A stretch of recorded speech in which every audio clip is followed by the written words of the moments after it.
I was in the middle of giving Emma another dose of Tylenol when my mother-in-law, Patricia, burst into the twins' bedroom, wearing a bright floral sundress and carrying a large beach bag. The sight made my stomach clench. I knew that look. "Great news," she announced, not even glancing at my feverish 4-year-olds. "Sarah's having an impromptu beach party, just what I need after being cooped up here all morning." My name is Madison, and at 32, I never thought I'd be facing this kind of situation. I looked at my twins, Emma and Liam, both burning up with 102-degree fevers, their usually energetic faces flushed and miserable. "Patricia," I said, trying to keep my voice level, "you can't leave. The kids are sick, and I have an important virtual meeting with a client in an hour. You promised to help today while James is away." She waved her hand dismissively, already checking her reflection in the twins' mirror. "Oh, please, they're just a bit warm. Children get fevers all the time. Besides, I've been watching them since this morning. I deserve a break." "A break? It's barely noon, and you've spent most of the morning on your phone." I couldn't hide the frustration in my voice.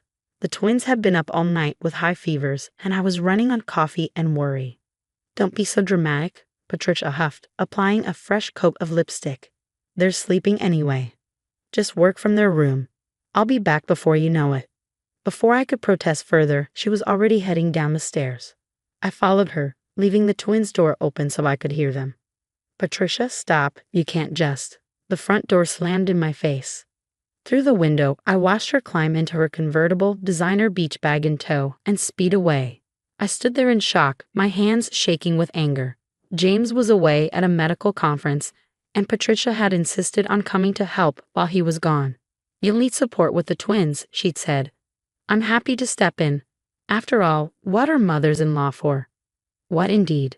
I hurried back upstairs to check on the twins. Emma was finally asleep, her favorite stuffed giraffe clutched tight, but Liam was awake and whimpering. "Mommy," he croaked, "I don't feel good." "I know, baby." I pressed a cool cloth to his forehead, my heart aching. "Mommy's here." My phone buzzed, a notification from Facebook. Patricia had just gone live from the beach. "Best day ever," she posted, posing with a cocktail. "Sometimes you just need to escape." I watched in disbelief as she proceeded to post photo after photo. Here she was lounging on a beach chair, there dancing with her friends, all while my children lay sick at home. "Having the time of my life." Read another post. "Nothing better than spontaneous beach parties with my girls. #bless, #beachlife, #no responsibilities." No responsibilities. The words made my blood boil. The next hour was a blur of juggling my client meeting via laptop while constantly checking on the twins. Their fevers weren't breaking, and I was getting worried. Emma had started coughing, and Liam could barely keep water down. Then came Patricia's most outrageous post yet, a selfie with a group of women, cocktails raised high. Who needs sick kids when you can have sick parties? #Serenocity, #living my best life. That was it. Something inside me snapped. With trembling fingers, I screenshotted every single post, every carefree photo, every callous comment. Then I opened my phone and made a call, not to James, not yet. He was presenting at the conference today, and I wouldn't disrupt that. No, I called someone else, someone I knew would want to see exactly what kind of person Patricia really was. "Hello, Margaret. This is Madison. Yes, I know you're at the country club board meeting. I'm so sorry to interrupt, but I thought you might want to see what your dear friend Patricia is up to today. You know, the one who told you she couldn't attend because she was caring for her sick grandchildren." Margaret, the president of the local country club board and Patricia's closest friend, went silent as I sent her the screenshots. "I see," she said finally, her voice icy. "How interesting. And the children?" "Running high fevers while she posts about her #best day ever." I replied calmly. "Thank you for bringing this to my attention, Madison. The board will be very interested in this demonstration of character." I hung up and turned back to caring for my children, a small smile playing on my lips. Patricia's precious country club membership, the one she bragged about constantly, the source of her social status. Well, let's just say the board took their moral character requirements very seriously. Hours later, as the sun was setting, I heard Patricia's car pull into the driveway. She stumbled through the front door, cheeks sunburned, reeking of alcohol and coconut sunscreen. "What a day," she announced, dropping her beach bag on the floor. You really missed out, Madison. Sarah knows how to throw a party. I looked up from where I sat between the twins' beds, still pressing cool cloths to their foreheads. Hope it was worth it, I said softly. Oh, it absolutely was. She kicked off her sandals, oblivious to my tone. Best day ever. I smiled, thinking of the email I'd received from Margaret just minutes ago. We'll see about that. Patricia had no idea what was coming. Sometimes the best revenge isn't immediate. It's letting someone dance their way right off a cliff they don't even know is there. The next morning, Patricia stumbled downstairs around 10 a.m., wearing her designer silk robe and nursing what I assumed was a massive hangover. I was in the kitchen, finally getting a moment to make some coffee after a sleepless night with the twins. Hugh, could you not run the coffee grinder so loud? She groaned, sliding onto a bar stool. My head is killing me. I continued grinding the beans. Rough night. Worth it though, she smirked, reaching for her phone. Let me show you the rest of the pictures from yesterday's. Wait, what? I glanced over. Patricia was frantically scrolling through her Facebook feed, her face growing paler by the second. My posts, they're all gone, and I can't access the country club's private group anymore. There must be some mistake. She looked up at me, confusion clouding her features. The system must be glitching. Just then, her phone buzzed with an email. I watched as she opened it, her hands shaking slightly. Dear Mrs. Patricia Wheeler, she read aloud, her voice growing increasingly panicked. We regret to inform you that your membership at Rolling Hills Country Club has been suspended pending review by the board. Recent events have brought into question your alignment with our club's values and moral character requirements. She dropped her phone like it had burned her. This can't be happening. Margaret wouldn't. Margaret saw everything, I said calmly, pouring my coffee. Every post, every photo, every hashtag about choosing parties over sick children. The board was quite interested in your definition of family values. You, Patricia's face contorted with rage. You sent them my posts. How dare you? I was just having a little fun. Fun? I set my cup down hard enough to make her wince. While you were having fun, I was up all night with Emma and Liam. Their fevers spiked to 103. I had to cancel my client meeting to take them to urgent care, alone. The color drained from Patricia's face. Urgent care? Are they? They're finally resting, thanks for asking. The doctor said it's a severe case of the flu. You know, the thing you dismissed as just a bit warm before you ran off to party. Patricia stood up, swaying slightly. I'll just explain to Margaret. She'll understand. We've been friends for 20 years. We're friends, I corrected. She was particularly interested in the post where you bragged about lying to her about caring for your grandchildren. This is ridiculous. Patricia's voice rose hysterically. I'll call James. He'll fix this. Already done, I replied, pulling out my own phone. I sent him everything this morning. He should be calling any minute. As if on cue, Patricia's phone started ringing, James's photo lighting up the screen. She grabbed it desperately. James, honey, your wife is being completely unreasonable. She trailed off as James's voice came through, loud enough that I could hear his anger. What were you thinking, Mom? You abandoned my children while they were sick. To go to a beach party? I didn't abandon them. Madison was there. You promised to help her. Instead, you left her alone with 2 sick kids so you could go drinking with your friends, and then bragged about it on social media. I just needed a break. A break? From what? From being a grandmother? From basic human decency? Tears started rolling down Patricia's cheeks. James, please. The kids could have gotten worse. What if Madison hadn't been able to get them to urgent care? What if something had happened? But nothing happened. Thanks to Madison, not you. I'm cutting my conference short. I'll be home tonight. We'll discuss this further then. The line went dead. Patricia stared at her phone in disbelief.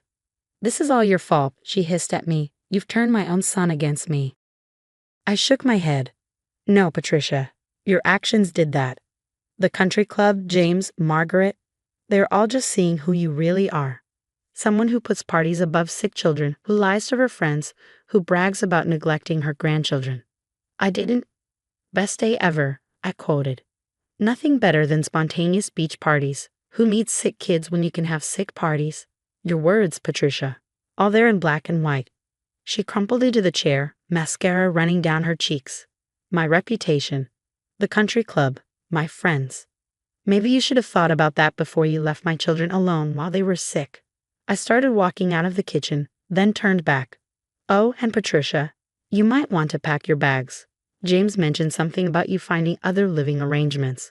I headed upstairs to check on the twins, leaving Patricia sobbing in the kitchen. Her perfect world was crumbling, and for once she had no one to blame but herself. As I sat between my children's beds, gently stroking their hair, I realized something. Sometimes the best revenge isn't about getting even. It's about letting someone's true colors show themselves to the world. 3 months after what became known as the beach party incident, our lives had changed dramatically. The twins had fully recovered from their flu, but the family dynamics would never be the same. James arrived home that night as promised, took one look at his hungover mother and our sick children, and made a decision that surprised even me.